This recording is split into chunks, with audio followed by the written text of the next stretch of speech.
Hola a todos, bienvenidos al podcast del Concilio de Trento. Soy su anfitrión, el apologista y orador de Qatar Gans, Trent Horn. Y hoy quiero explicarles los datos históricos detrás de uno de los argumentos que compartí en mi debate con Gavin Ortland la semana pasada sobre el tema de sola escritura. Si aún no has visto el debate, pásate a verlo en Pintas de las Quinas. No he visto el debate todavía al momento de grabar este vídeo, porque lo estoy grabando antes de que ocurriera el debate, porque sé que no podré compartir todos estos datos en el debate. E incluso si no vieron el debate, este es un argumento realmente interesante, y los datos detrás de él son algo que creo que muchos apologistas católicos no han analizado ni compartido. Así que creo que es una manera realmente útil de mostrar que Cristo y los apóstoles no abandonaron las escrituras del Nuevo Testamento con énfasis en el Nuevo Testamento como la única regla infalible de fe. Entonces, la razón por la que estoy compartiendo esto con ustedes es que uno de los argumentos que di en el debate fue un argumento de cambio de paradigma, diciendo que la Iglesia comenzó en Pentecostés una regla de fe, la enseñanza oral de los apóstoles, luego hubo un cambio de paradigma. Comenzamos a tener reglas de fe escritas por parte de los apóstoles, comenzando probablemente con los primeros tesalonicenses. Y sabemos que ha habido un cambio aquí porque Pablo dice en 2 de Tesalonicenses 2.15, estad firmes y retened las tradiciones que os hemos dado de boca en boca o por carta. Pero entonces los protestantes dirán que hubo un tercer cambio de paradigma, que fue oral, luego oral y escrito, y luego de nuevo a lo escrito únicamente, y que toda la revelación divina, la autoridad apostólica, se ha limitado a la palabra escrita en las Escrituras, en particular en el canon del Nuevo Testamento. Pero eso no es lo que vemos en los datos históricos. El Nuevo Testamento nunca dice que eso sucedió o sucederá, y los primeros escritores cristianos no dicen eso. El primer escritor cristiano alistado para defender la sola escritura suele ser San Ireneo, pero si Cristo y los apóstoles dieron a la Iglesia un paradigma de sola escritura para que fuera la autoridad de la Iglesia hasta la segunda venida de Cristo, los primeros cristianos deberían haber reflejado eso. Entonces, a medida que continuamos con este vídeo, seguiremos haciéndonos la pregunta, ¿cuál era la autoridad para los primeros cristianos? Y verás que definitivamente no fue sola escritura. De hecho, apenas era el Nuevo Testamento mismo como escritura divinamente inspirada. Entonces, hay escritores cristianos que nunca enseñan sola escritura, y este es el punto que no creo que mucha gente haya mencionado. Los estudiosos modernos del Nuevo Testamento, los estudiosos bíblicos modernos, afirman que los primeros cristianos no creían que el Nuevo Testamento fuera escritura en absoluto. Dirán que los primeros cristianos que creyeron que el Nuevo Testamento era escritura fue en la época de San Ireneo o del escritor eclesial Orígenes, a finales del siglo II o principios del III. Ahora bien, no estoy respaldando esta opinión. No apoyo esta opinión, entiendo que es comprometido. Pero lo que estoy diciendo es que si la evidencia de que, para los eruditos cuando miran esto, si la evidencia de que los primeros cristianos creían que el Nuevo Testamento era escritura es tan débil que los eruditos modernos piensan que ni siquiera creyeron en el Nuevo Testamento fue inspirado de la misma manera que el Antiguo Testamento, si esa evidencia, si es tan débil, entonces la evidencia de que los primeros cristianos creían que el Nuevo Testamento era su única regla infalible de fe será ridículamente débil. Va a ser inexistente. Entonces, la idea de que Cristo y los apóstoles dejaron a la Iglesia un paradigma de autoridad de escritura única, no concuerda con lo que sabemos de la historia, lo que sabemos que estos primeros cristianos, ¿cuál era su autoridad? Y los eruditos modernos incluso dudan de que consideren el Nuevo Testamento como una autoridad divinamente inspirada, y mucho menos como parte de la única regla infalible de fe. Aquí hay algunas de esas citas. Quizás lo reconozcas. Los compartiré en el debate. Michael Kruger, que comparte muchos puntos de vista con Gavin, intenta defender un modelo de canon que afirmará la solo escritura, pero admite que, para muchos eruditos modernos, el momento clave es el final del siglo II. Solo entonces, en gran parte debido a la influencia de Ireneo, estos libros fueron considerados por primera vez como escritura. El estudioso del Nuevo Testamento Gordon Fee dice que el término escritura significaba solo el Antiguo Testamento para los cristianos hasta finales del siglo II. Ahora, creo que hay algunas fuentes antiguas de cristianos a quienes la palabra escritura, grafe, se aplicaron al Nuevo Testamento, por lo que no estoy presentando un argumento universal. Creo que se puede presentar un buen caso. Eso es lo que está sucediendo en 2 Pedro 3.16. Por ejemplo, el autor de 2 Pedro se refiere a las cartas de Pablo como grafe o escritura, aunque puede haber un debate si el autor de 2 Pedro que tenían el mismo estatus que el Antiguo Testamento, aunque se llaman grafe.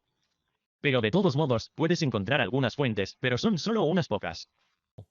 Así que no estoy haciendo un argumento universal, pero Fe y otros eruditos a menudo hablan de esta manera, y realmente da fe de la escasez, la falta de escritores cristianos primitivos que afirmaran el Nuevo Testamento como escritura cuando fácilmente afirman el Antiguo Testamento como Sagrada Escritura.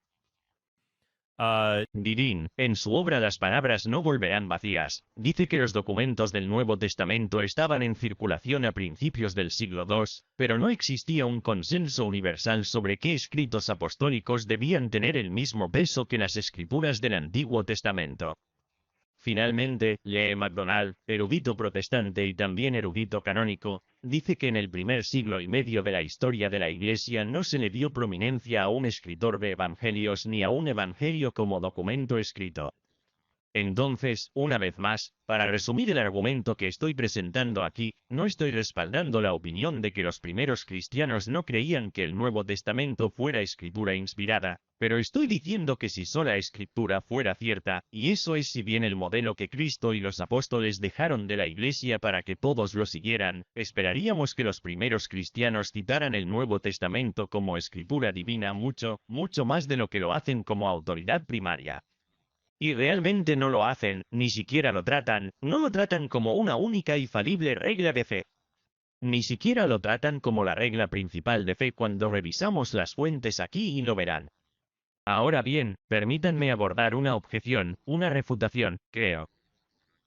Algunas personas podrían intentar hacer esto. Dirán, está bien, Trent, repasemos los primeros autores, los primeros 150 años de la historia de la Iglesia.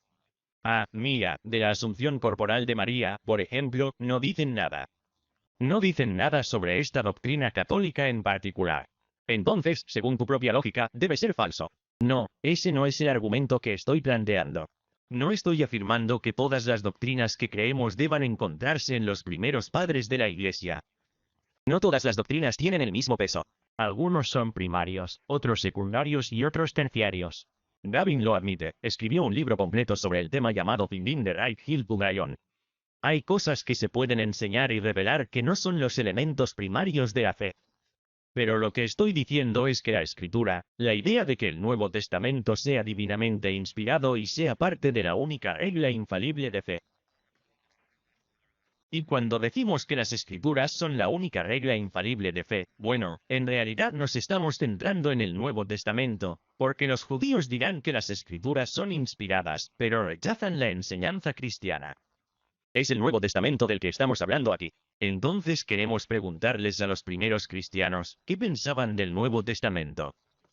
Y si apenas la tratan como escritura divinamente inspirada, entonces no podría ser la autoridad que Cristo dejó a la Iglesia. No puede ser la autoridad única ni siquiera la principal. Más bien lo que dejaron Cristo y los apóstoles es que dejaron la escritura, dejaron la revelación escrita, la escritura, la revelación no escrita, la sagrada tradición y el oficio docente del magisterio a través de los sucesores de los apóstoles a través de los obispos.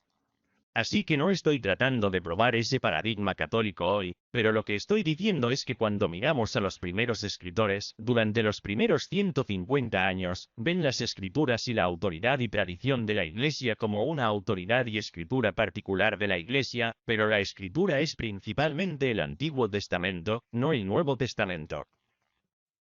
Aquí están las fuentes que revisaremos.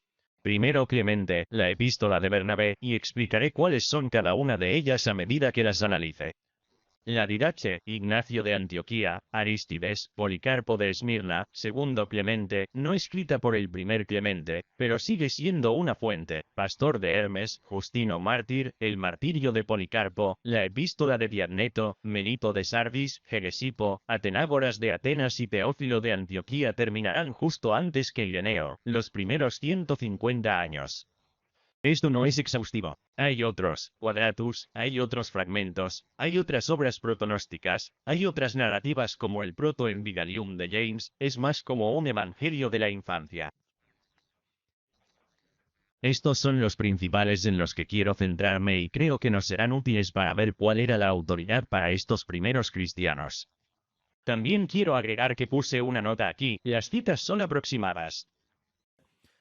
He analizado que puede ser difícil ver cuando alguien aluda a las escrituras o cuando las cita, pero incluso si un autor cita las escrituras, no significa que pensó que eran inspiradas. Estos autores citarán primero a Enoc, a filósofos griegos, citarán otras obras que no están inspiradas, el pastor de Hermes, por ejemplo. Entonces, cuando los analizamos, lo que busco es, si consideraron las escrituras del Nuevo Testamento, ¿cuántas veces las llaman escritura? ¿Cuántas veces usan una fórmula introductoria formal, como si estuviera escrita? Suele ser una introducción bastante estándar si se habla de las Sagradas Escrituras.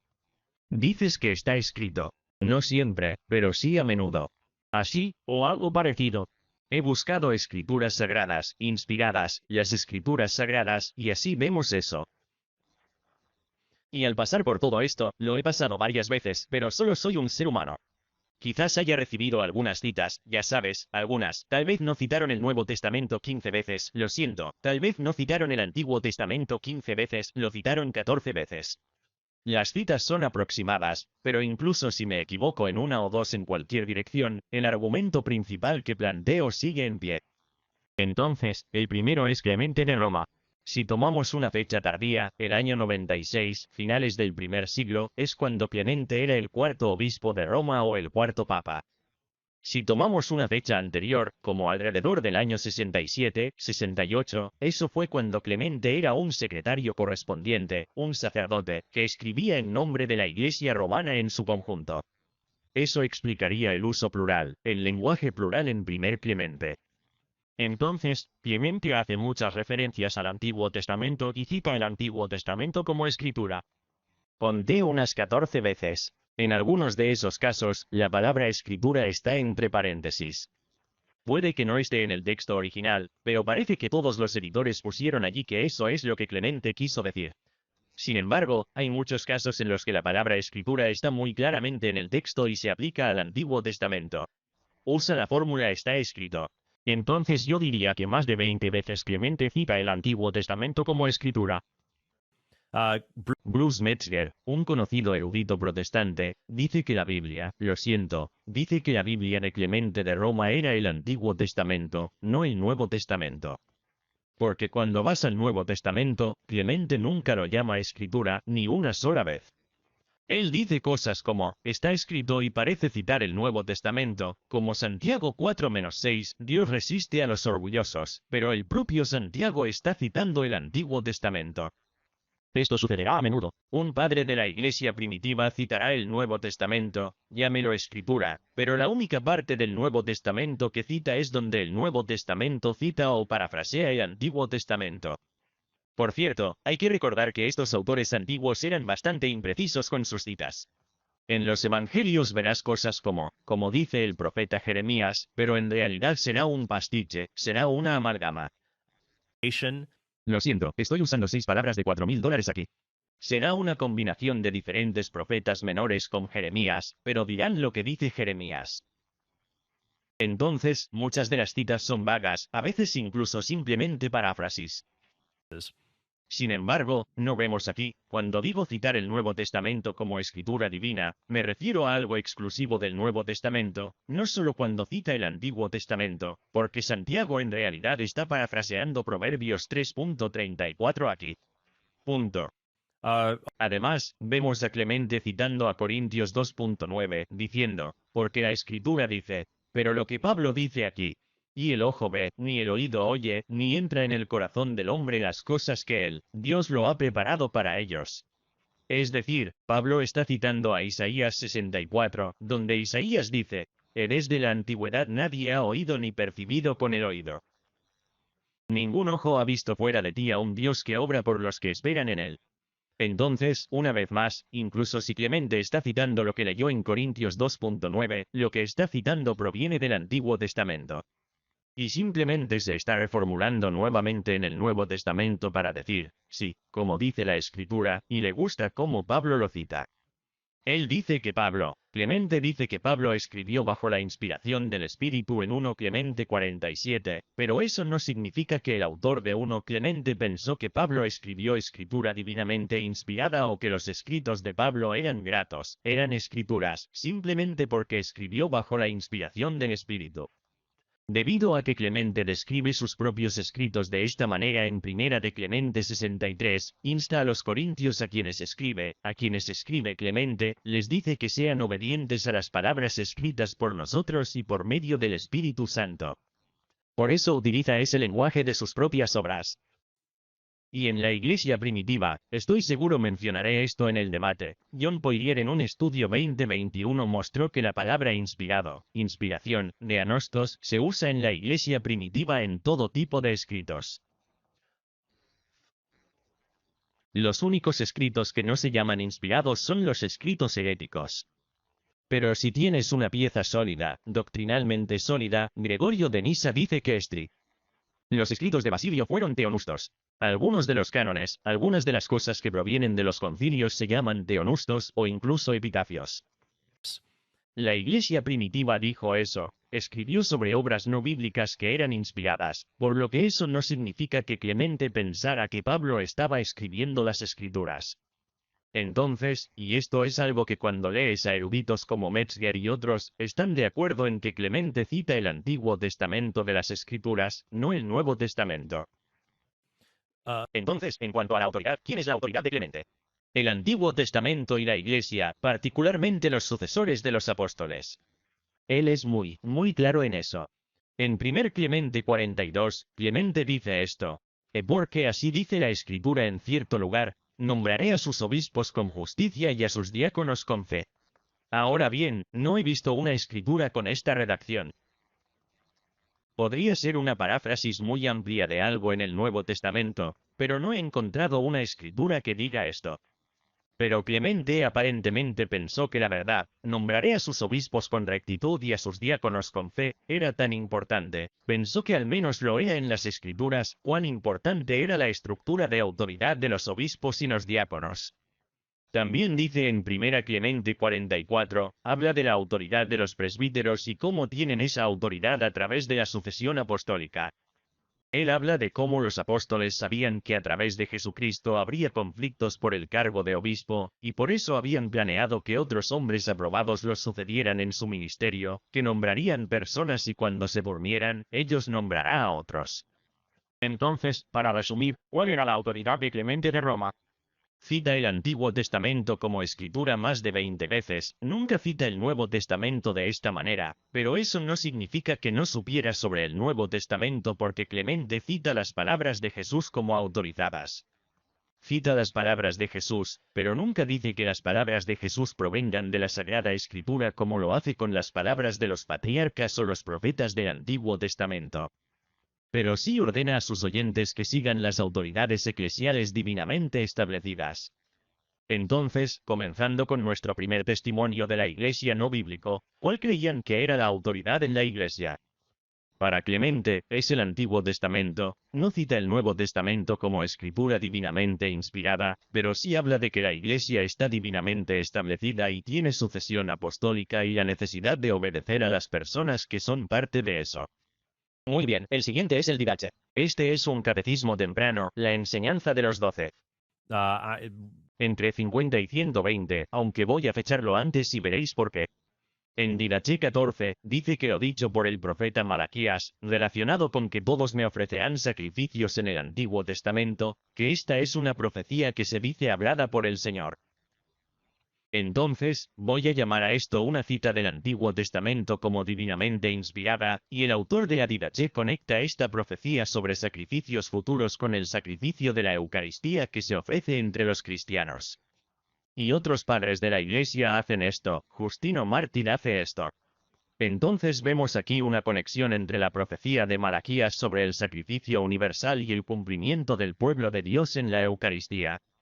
Así que tenemos una cita formal del Antiguo Testamento, pero una vez más el Nuevo Testamento no se llama Escritura.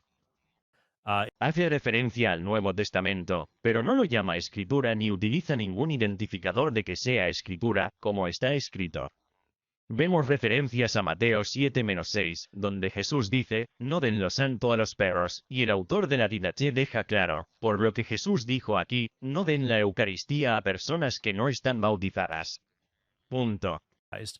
William Barner, en un artículo que escribió sobre la Eucaristía, sobre la Didache, dice que el autor de la Didache, cito, buscó en las escrituras inspiradas del Antiguo Testamento y en las palabras de Jesús su autoridad para transmitir esa enseñanza.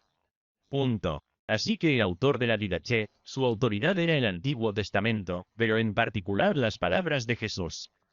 Pero también reconoce otra autoridad para los cristianos, y serían los obispos y los diáconos. Así que en Didache 15, dice, por tanto, designad obispos y diáconos dignos del Señor, hombres mansos y no amantes del dinero. Continúa hablando de sus importantes cualidades. Algunas personas han dicho que esto se refiere a que los laicos nombran ellos mismos a los obispos y diáconos. Esa es una posibilidad. Pero también pienso que si esta carta fue escrita a los ancianos, a los presbíteros, porque fíjense que no dice, designaos obispos, ancianos y diáconos. Dice obispos y diáconos. Se podría pensar, bueno, ¿por qué nombran a los obispos? ¿No están los obispos más arriba? En el siglo I, los oficios de obispo, presbítero y diácono, obispo, sacerdote, diácono, eran fluidos. Así que podría hacer que Pablo se llame a sí mismo diácono, Pedro, que es un apóstol, que se llame a sí mismo presbítero, anciano. La palabra sacerdote la obtenemos como una contracción de la palabra griega presbítero. Entonces, si la Didache se escribió temprano, habrá cierta fluidez entre estos oficios. Cuando llegamos a la época de Ignacio, están muy claramente separados, donde un obispo supervisa muchas iglesias que tienen cada uno sus propios presbíteros o ancianos. Así que aquí, al menos, queda muy claro que el autor de la Didache reconoce la estructura de autoridad de la Iglesia a la que deben acudir los cristianos. No cita el Nuevo Testamento como escritura divina como autoridad. Cita el Antiguo Testamento una vez, pero una vez más, porque mira, la gente me va a decir, bueno, tampoco se puede probar una iglesia divinamente establecida a través de todas estas citas. Bueno, en realidad creo que puedo presentar un argumento bastante bueno cuando los miro todos, pero eso no es lo que estoy haciendo aquí. No estoy argumentando a favor de la autoridad de la Iglesia Católica con estas citas. Estoy probando sola escritura. Lo que digo es, ¿Cristo y los apóstoles dejaron las escrituras como única regla infalible de fe para la Iglesia? Si lo hicieran, esperaríamos que estos primeros cristianos en los primeros 150 años de la historia de la Iglesia citaran el Nuevo Testamento de esa manera, porque eso es lo que los diferencia de los judíos que también creen en las escrituras divinas. Pero no citan el Nuevo Testamento como la única regla infalible de fe. Ni siquiera lo citan como la principal regla de fe. Apenas lo citan porque donde encontraron autoridad fue en las palabras de Jesús, las enseñanzas del Evangelio, y eso se encontró dentro de la estructura de autoridad de la Iglesia que Cristo estableció. Y eso lo vemos especialmente en Ignacio de Antioquía. ¿Qué dice entonces Ignacio? Bueno, cita el Antiguo Testamento formalmente como escritura dos veces, una cita el libro de Proverbios, la otra cita a Dios resiste a los orgullosos, Santiago 4-6. Como señalé antes, eso es una reformulación de Proverbios 3-34. Entonces no tenemos una cita de contenido único del Nuevo Testamento. Ignacio nunca describe los libros del Nuevo Testamento por su nombre, pero sí los cita. Cita el Nuevo Testamento una docena de veces. No las cita por su nombre, pero las cita, pero nunca las llama escritura. En su carta a los habitantes de Filadelfia, Ignacio habla de cómo los críticos le dirán que no encuentran a Cristo ni los evangelios, que no encuentran las enseñanzas del cristianismo en las escrituras antiguas. Y la respuesta de Ignacio es, les dije, está escrito, me respondieron, eso está por demostrar. No parece que Ignacio esté diciendo, no dice que esté escrito en el Nuevo Testamento. Bueno, mire, el Nuevo Testamento son nuestras escrituras ahora, porque él continúa diciendo, para mí, Jesucristo está en el lugar de todo lo antiguo, su cruz, su muerte y su resurrección. En cambio, están discutiendo sobre si el Antiguo Testamento profetiza a Cristo como el Mesías, que morirá, que resucitará de entre los muertos, e Ignacio debate con otros sobre eso, lo que está en las Escrituras, pero nunca dice el Nuevo Testamento. El Testamento son las Escrituras, donde puedes encontrar eso. Pero sí dice que hay autoridad en la Iglesia, y es muy enfático en esto, probablemente el padre de la Iglesia más enfático en este punto, porque dice en la carta a los Trilianos, sin el obispo no se debe hacer nada, pero también se debe estar sujetos a los ancianos, al presbiterio, como al apóstol de Jesucristo. Él dice en la carta a los Esmirnios, entonces, una vez más, ¿los apóstoles dejaron a la Iglesia una estructura de autoridad sola escritura?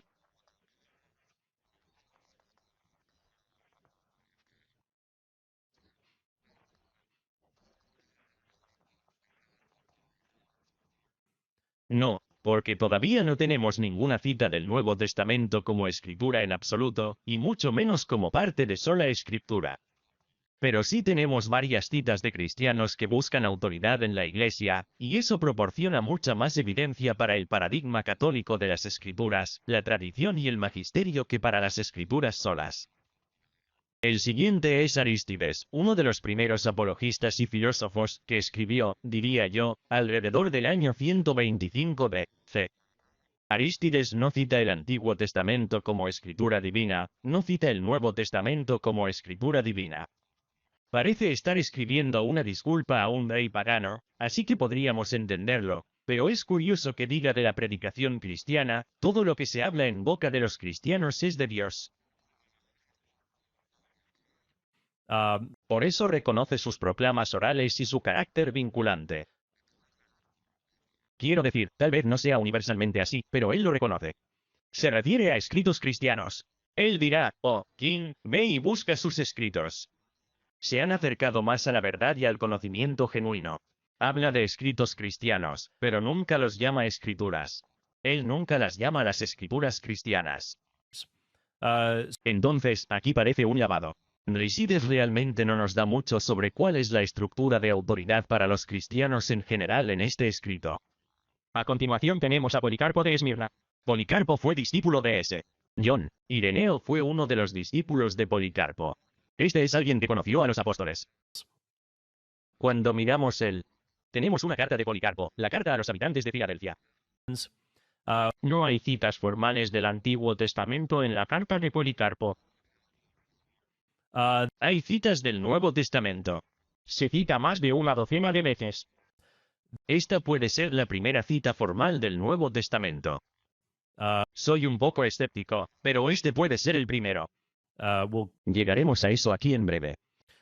Pero Bruce Metzger, un autor protestante, dice, Policarpo no siente la necesidad de garantizar las palabras que cita con la autoridad de los evangelistas que las informan. Es algo muy común que vemos en los primeros padres de la Iglesia. Su máxima autoridad es Cristo y sus palabras, su enseñanza, la enseñanza que él dio, no el hecho de que esas palabras estuvieran registradas en esta Sagrada Escritura o en aquella Sagrada Escritura. Es la enseñanza de Cristo y los apóstoles. Ahí es donde radica la autoridad, no en cómo se registra, en particular, no en las escrituras o las escrituras, sino en el hecho de que la Iglesia ha recibido esta enseñanza. La enseñanza tiene autoridad, por lo tanto, quien recibió la enseñanza tiene autoridad, la Iglesia tiene autoridad. Va a tener autoridad en ese sentido, y Policarpo sí lo dice. Entonces, ¿dónde cita Policarpo el Nuevo Testamento de las Escrituras? En el apartado 12, dice, este privilegio aún no se concede.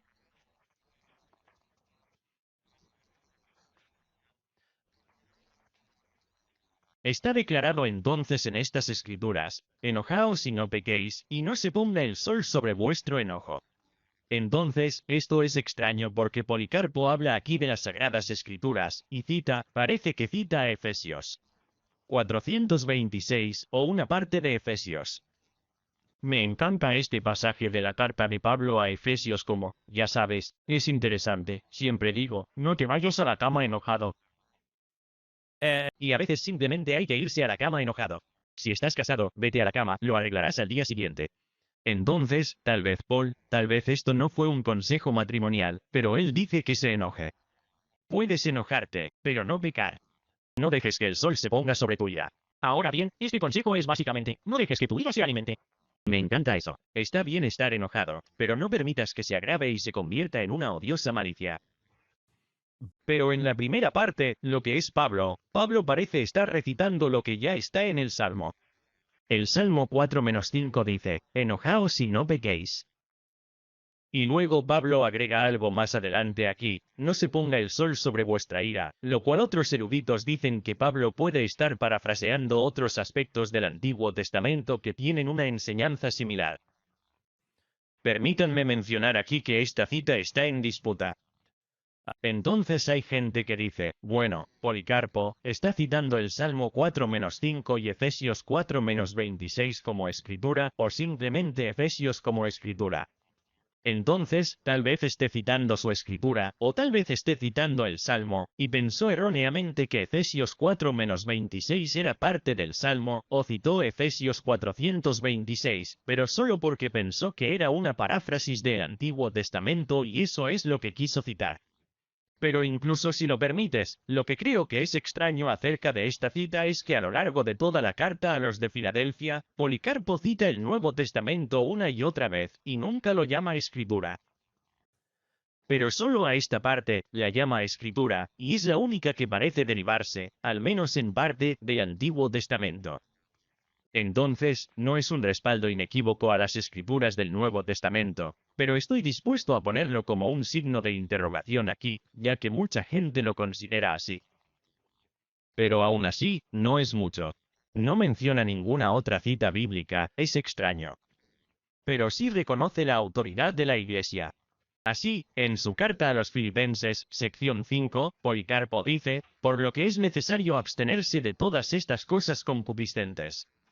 Anteriormente había hablado de adulterio, conducta homosexual que parece ser, abstenerse de estas cosas, y luego dice, estando sujetos a los presbíteros y diáconos como a Dios y a Cristo.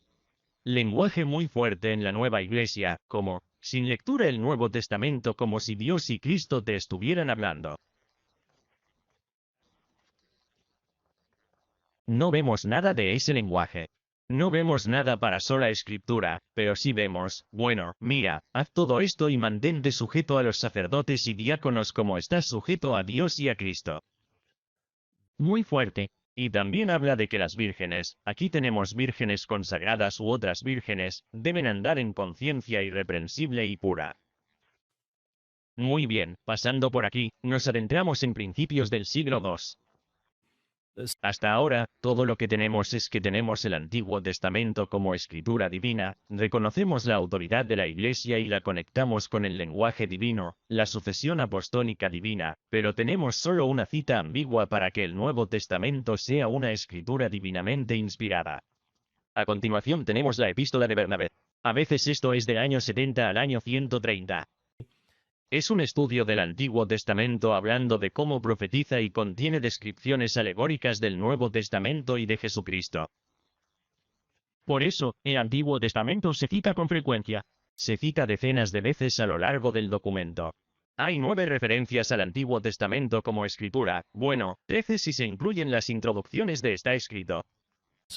Entonces, más de una docena de referencias formales al Antiguo Testamento como escritura, una referencia al libro de Enoc como escritura. Pero el Nuevo Testamento nunca se llama escritura y rara vez se cita en la epístola de Bernabé. Hechos 14-22, el dicho ahí, parece atribuido a Jesús, no se llama Sagrada Escritura. Puede citar formalmente a Mateo 22-14. Una vez más, esto es un poco ambiguo. El único caso, y lo veremos por cierto, he leído, podría estar en Metzger. No estoy seguro, pero he leído a protestantes que dicen, bueno, los primeros padres de la Iglesia creían que el Nuevo Testamento era una escritura divina, y dan 4 citas, como las de Policarpo, Bernabé y el segundo Clemente, y luego continúen con su discusión y les diré que esperen un minuto, pero esas son las únicas 4 citas ambiguas. En todos los demás lugares no citan el Nuevo Testamento como escritura divina. Así que es engañoso pintarlo de esa manera.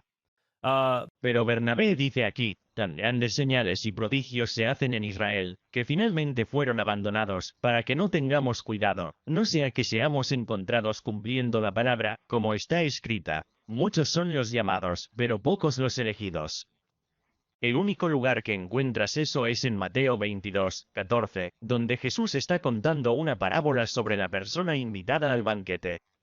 No tiene su prenda. Es una alegoría, una parábola de cómo si no estás unido a Cristo, serás expulsado, serás arrojado, serás condenado, estarás en el infierno. Echados a las tinieblas de afuera, los hombres rechinan los dientes, porque muchos son los llamados, pero pocos los escogidos. Entonces, esto es lo que dice el personaje de la parábola que Jesús está contando. Y entonces, Bernabé puede estar citándolo aquí, pero una vez más, esto es un poco extraño. Bernabé cita a Jesús, la epístola de Bernabé cita a Jesús y dice, como dijo el Señor o como habló el Señor, pero aquí no hace eso, solo dice, porque está escrito. Y esto puede ser todo esto, incluyendo lo que Jesús está diciendo aquí, porque muchos son los llamados pero pocos los escogidos. Es posible que todos estén haciendo referencia a un proverbio judío más antiguo relacionado con el Antiguo Testamento. Hay algo similar en 4 Esdras 8.3, habrá muchos criados pero pocos serán liberados. Es por eso que Jonathan Lucado, en su comentario principal sobre Bernabé, probablemente uno de los comentarios importantes más recientes sobre la epístola de Bernabé, dice, es difícil aducir ejemplos claros de citas del Nuevo Testamento dentro de la epístola de Bernabé. Dada la pequeña cantidad de posibles materiales metianos o sinópticos en otras partes de la carta, es difícil argumentar con un alto grado de certeza a favor de una relación literaria entre Bernabé y los evangelios canónicos. Entonces, voy a agregar un signo de interrogación allí, pero pude ver cuántas personas verían que Bernabé está citando Mateo 22:14 como escritura, pero todavía me parece ambiguo, y otros eruditos sí lo reconocen. Y debido a que Bernabé está reflexionando sobre cuestiones bíblicas del Antiguo y Nuevo Testamento, no menciona nada sobre la autoridad de la Iglesia. Cuando llegamos al segundo Clemente, esto fue escrito a mediados del siglo II. Se atribuye a Clemente de Roma, pero no fue escrita por él, por lo que se trata de una carta espuria. En segundo lugar, Clemente cita el Antiguo Testamento como escritura unas 5 veces, y aquí me parece claro que sí cita el Nuevo Testamento como escritura, aunque una vez más es un poco extraño. Segundo Clemente cita a Jesús y lo que dice, pero aquí dice, otra escritura dice, no he venido a llamar a justos sino a pecadores, y ese es Lucas 532. Pero en otros lugares, en segundo Clemente, dice el Señor en el Evangelio, dice el Señor, sois corderos en medio de lobos. Pero aquí, en lugar de decir que el Señor dice que no he venido a llamar a justos sino a pecadores, que es lo que cita, lo que dice Jesús, simplemente dice que dice otra escritura. Pero sí coincide con Lucas 532, así que lo llamaré una cita del Nuevo Testamento como escritura. Lo que Clemente piensa de la autoridad de la Iglesia es extraño. Pongo 3 signos de interrogación aquí, porque él habla de la Iglesia en términos realmente elevados como términos súper elevados. Él dice, hermanos, si hacemos la voluntad de nuestro Padre Dios, seremos miembros de la primera Iglesia, la espiritual, la que fue creada antes del sol y de la luna. La Iglesia era, siendo la Iglesia espiritual, fue manifestada en la carne de Cristo. Así que casi parece hablar de que la Iglesia existe incluso antes de la creación misma. Así que no estoy seguro de a qué se refiere aquí. Pero estoy agregando signos de interrogación aquí que incluso podría cambiar esto ahora. Probablemente me lo quite. Lo llamaré una cita del Nuevo Testamento. Pero una vez más, no muchas, y muchas citas de las palabras de Jesús, pero sin llamarlas escritura. El siguiente es el pastor de Hermes. Esto es alrededor del año 150 de.C. Esto fue muy popular. Otros autores, creo que Ireneo cita al pastor como escritura. Pero, y este es un diálogo largo, muy largo, entre un pastor y un ángel dándole muchas instrucciones y enseñanzas alegóricas. No creo que haya ninguna, no hay citas en el documento del Antiguo Testamento ni del Nuevo Testamento. Y además, no menciona a Jesús ni a Cristo, solo habla del Hijo de Dios. Bruce Metzger dice lo siguiente sobre el pastor. A pesar de las reminiscencias de Mateo, Efesios y Santiago, Hermes no hace ningún comentario que nos lleve a pensar que los consideraba escritura canónica. Del testimonio contenido en el Pastor se desprende, en cualquier caso, cuán desigual fue durante el siglo II el desarrollo de la idea del canon.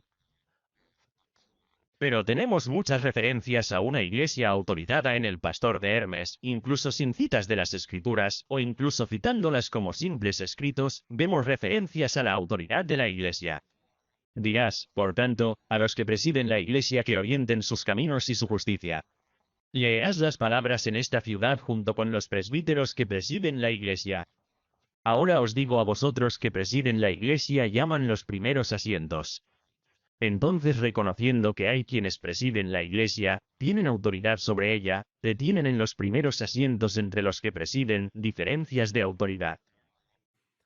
Continuando con nuestra discusión, todavía hay muy pocas citas del Nuevo Testamento como escritura divina, ninguna cita del mismo como elemento de sola escritura, y todavía tenemos, sin embargo, muchas referencias a la autoridad de la Iglesia. Como dije antes, la autoridad para estos primeros cristianos fueron las palabras que habló Jesús, luego las palabras que hablaron los apóstoles. Era el mensaje que hablaban, la enseñanza, el evangelio era su autoridad. Y luego dijeron, ¿dónde encuentras esta enseñanza y evangelio? Lo encuentras en la iglesia, sigues a los presbíteros, a los obispos y a los diáconos como seguirías al Padre y al Hijo.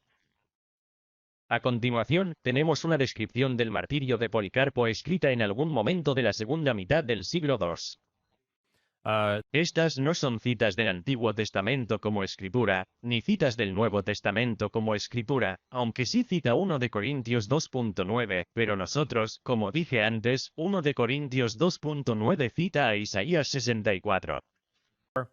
Tenemos algunas referencias que podrían ser a la autoridad de la Iglesia, al menos reconociendo una Iglesia autorizada, a la Iglesia de Dios en Filamedium, a todas las congregaciones de la Santa y Católica Iglesia en cada lugar. Y luego dice que el admirable Policarpo fue uno de los que en nuestro tiempo ha sido maestro apostólico y profético y obispo de la Iglesia Católica, que está en Esmirna. Entonces, parece ser un reconocimiento de la importancia, una vez más, de los obispos, de los maestros y líderes autorizados de la Iglesia de Cristo. No es tan explícito, puse un signo de interrogación aquí, pero no hay ninguna referencia bíblica para equilibrarlo. El siguiente es Justin Martyr. Por eso es fácilmente el que más cita el Antiguo Testamento entre los padres apostólicos, al menos antes de la época de Ireneo. Cita más de 100 casos en los que cita la escritura del Antiguo Testamento, y creo que casi todos están en su diálogo con el rabino Trifo o Trifo. Entonces, en ese diálogo con ese rabino, vemos citas del Antiguo Testamento de las Escrituras una y otra vez. No tenemos tantas referencias al Nuevo Testamento como a las Escrituras. Tenemos algunos. Conté 3. Sí dice que Juan profetizó el libro de Apocalipsis. Esta podría ser la referencia más antigua, no sé si lo llama el libro de Apocalipsis o no, pero es una referencia muy temprana a un libro con nombre real del Nuevo Testamento que dice que es Escritura.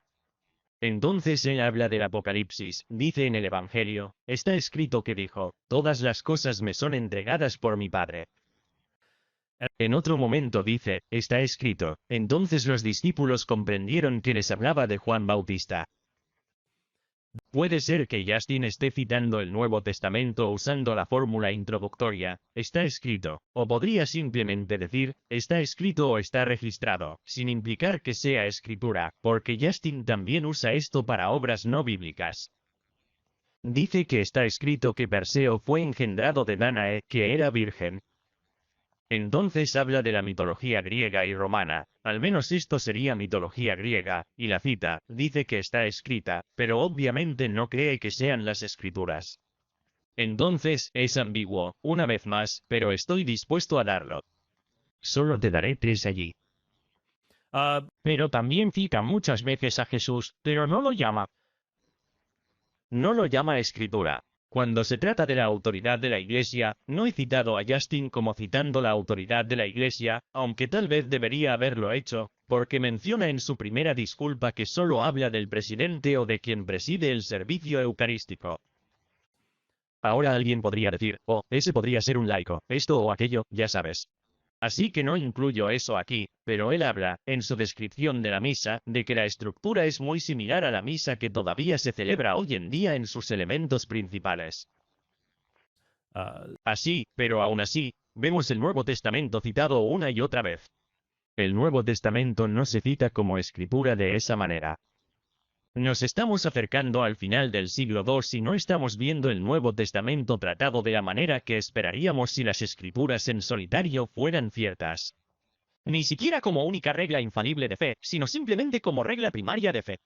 Piense en la frecuencia con la que los protestantes citan el Nuevo Testamento para justificar lo que enseñan, lo que hacen, lo que creen, para buscar orientación y lo citan como escritura. Pero simplemente no vemos eso aquí. No fue allí donde los primeros cristianos buscaron su autoridad. Vieron que el Nuevo Testamento tenía autoridad. Vieron que era un registro confiable de Cristo y los apóstoles, pero no era su alma ni siquiera su autoridad principal cuando se trataba de asuntos de fe y doctrina. Luego tenemos la epístola a Diogneto, escrita por Matetase, que significa como discípulos. Es básicamente anónimo.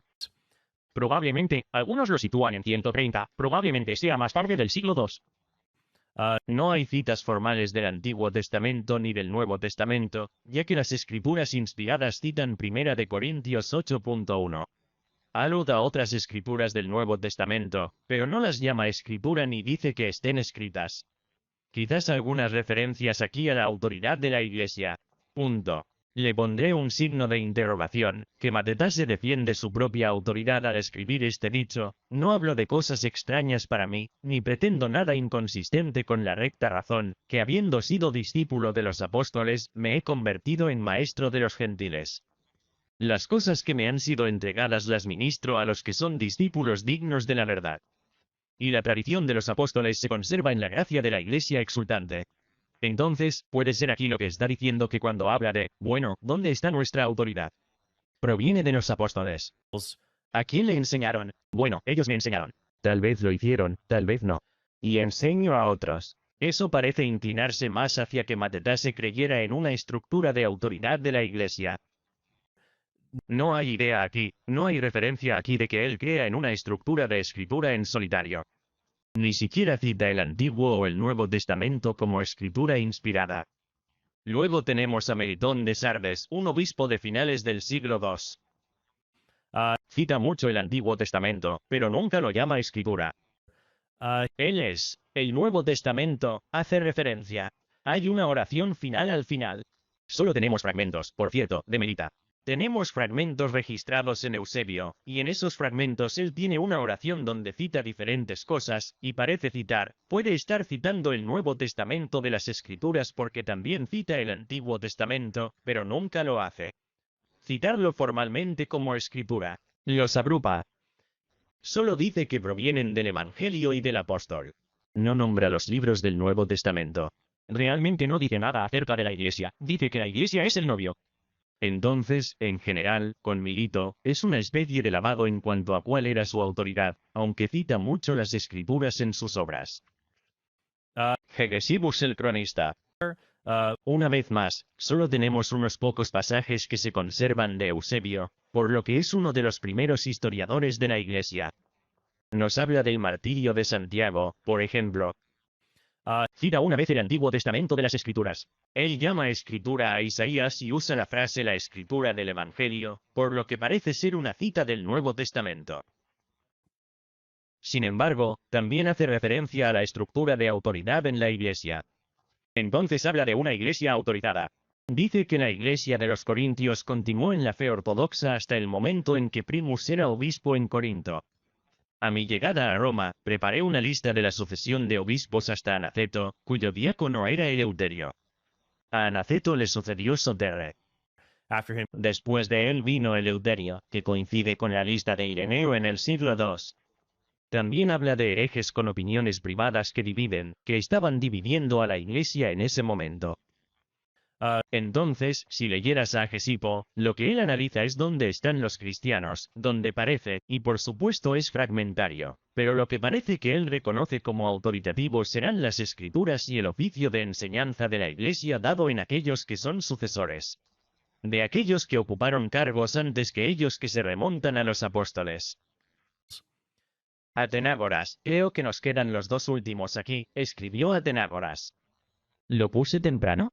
Él debería ser. Creo que escribí eso incorrectamente aquí. Está más adelante en el siglo II, vaya. Como se diría en Mortal Kombat. Eso debería ser mucho más tarde en el siglo II, lo cual es malo. Pero Atenágoras cita el Antiguo Testamento 5 o 6 veces. No habla de la escritura ni de que esté escrita, pero sí dice que habla de los autores del Antiguo Testamento como si fueran flautas que tocaría el espíritu profético. Parece bastante fuerte que esté hablando de las escrituras, el Antiguo Testamento, como escritura divina. Cuando se trata del Nuevo Testamento, cita un puñado de dichos de Jesús como, ama a tu enemigo, pero, curiosamente, nunca menciona a Jesús o a Cristo.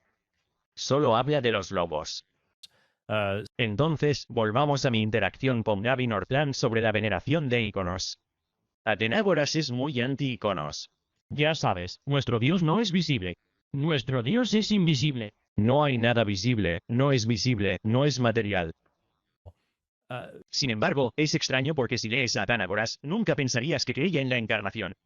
Él nunca habla de Jesús, habla de estos dichos de Jesús, pero vienen del Logos, no de un hombre Jesús de Nazaret o del hombre Jesucristo. Lo hace. Pensé que esto es gracioso. Aparentemente, en el siglo II, el beso de la paz se estaba yendo un poco de las manos.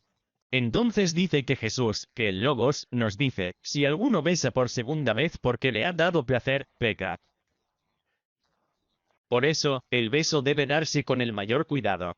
Si se mezcla con la más mínima contaminación, nos excluye de la vida eterna. Entonces, dice Atenágoras, oye, mira, si empiezas a descontrolarte ante el beso de la paz, si te estás calentando y molestando ante el beso de paz, vas a estar acalorado y molesto por toda la eternidad.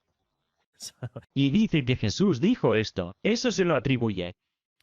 Entonces, cuando bajamos a Atenágoras, parece que aquí realmente no tenemos ninguna cita formal de las Escrituras en el Nuevo Testamento o de la Iglesia misma como autorizada. Está escribiendo una apología de la fe y ni siquiera revela mucho sobre la encarnación de la fe. Nuestra última fuente antes de llegar a eso es antes de Ireneo, el año 180, Teófilo de Antioquía. Llamó a las escrituras del Antiguo Testamento unas 8 veces y las citó con frecuencia. El Nuevo Testamento, no tanto. En Ireneo es donde obtenemos más Nuevo Testamento que Antiguo Testamento. Lo llamó escritura o inspirado 2 veces. Él dice en las Sagradas Escrituras, el Espíritu inspiró a los hombres, uno de los cuales fue Juan, dice que en el principio era el Verbo. Entonces cita el Evangelio de Juan y dice que Juan era un hombre portador del Espíritu. Aunque lo interesante aquí es que, al igual que Atenágoras, no menciona a Jesús ni a Cristo. No sacarías mucho de él que cree incluso en la encarnación misma. Por ejemplo, en el libro 1, dice, se nos llama cristianos por este motivo porque estamos ungidos con el óleo de Dios. Ahora bien, esto podría ser una referencia al sacramento de la confirmación. Podría ser una unción espiritual, podría ser una referencia a la confirmación porque recibimos el aceite de Dios en el sacramento de la confirmación, pero verías que si le explica a un no cristiano por qué se le llama cristiano, uno pensaría que lo haría. Digamos que es por Jesucristo, el ungido, lo cual es interesante. Entonces, si me examinaran sobre Teófilo, pondría 8 aquí, 2 para el Nuevo Testamento, y no veo ninguna cita de la autoridad de la Iglesia. Así que hagamos una pausa aquí. Cubrí mucho terreno, pero no conozco a nadie más que haya revisado y realizado este estudio de los primeros padres de la Iglesia y lo que consideraban autorizado. Una vez más, no intento probar la estructura de autoridad católica con estas citas. Solo digo, si sola escritura fuera cierta, si Cristo y los apóstoles dejaran las escrituras de la Iglesia como la única regla infalible de fe, si los eruditos como Michael Kruger tienen razón, que las escrituras se autentifican a sí mismas, que cuando las lees reconoces que son la palabra divinamente inspirada de Dios, y los primeros cristianos entonces dijeron que esta es nuestra única regla infalible de fe, ¿es eso lo que los apóstoles dio a la Iglesia? Cuando miro esto aquí, la respuesta es claramente no. Está claro que no, que esa no es la estructura de autoridad que reconocieron los primeros cristianos. Lo que reconocieron, que para ser honestos, su autoridad, fueron las palabras de Jesús. Y primero las palabras de Jesús, luego las palabras de los apóstoles. La verdad del Evangelio. Esa era su autoridad. Entonces necesitamos encontrar esa autoridad. ¿Dónde está? Bueno, se encuentra en la Iglesia. Se encuentra en la Iglesia que se preserva por la sucesión de los apóstoles a través de obispos, sacerdotes y diáconos, a quienes debéis obedecer así como obedeceríais al Padre y al Hijo. Entonces lo que vemos en estos primeros cristianos, la tesis que diré es justa. Esto aquí tiene más sentido si los apóstoles nos dieron escritura, tradición y un magisterio. Esto tiene más sentido bajo ese punto de vista que si el plan de los apóstoles fuera darle a la Iglesia sola escritura. Eso no tiene sentido dado que no solo no se cita sola escritura en estos autores, sino que apenas citan el Nuevo Testamento como escritura divinamente inspirada, porque lo que importaba era el mensaje, no necesariamente el medio a través del cual se transmitía. Se le dio. Entonces, volviendo a esa cita de Lee Martin MacDonald, es por eso que MacDonald dice, como autor protestante, en el primer siglo y medio de la historia de la Iglesia, no se le dio prominencia a un escritor de evangelios ni a un evangelio como documento escrito. Era el mensaje, era la verdad lo que importaba, y los guardianes y custodios de esa verdad era la Iglesia que tenía la sucesión de los apóstoles. Como mínimo, cuando vemos esto, la tradición de las escrituras y el magisterio dan más sentido a estos datos que la escritura sola. Así que espero que resulte útil. Muchas gracias a todos. Y sí, solo espero que tengas una gran bendición.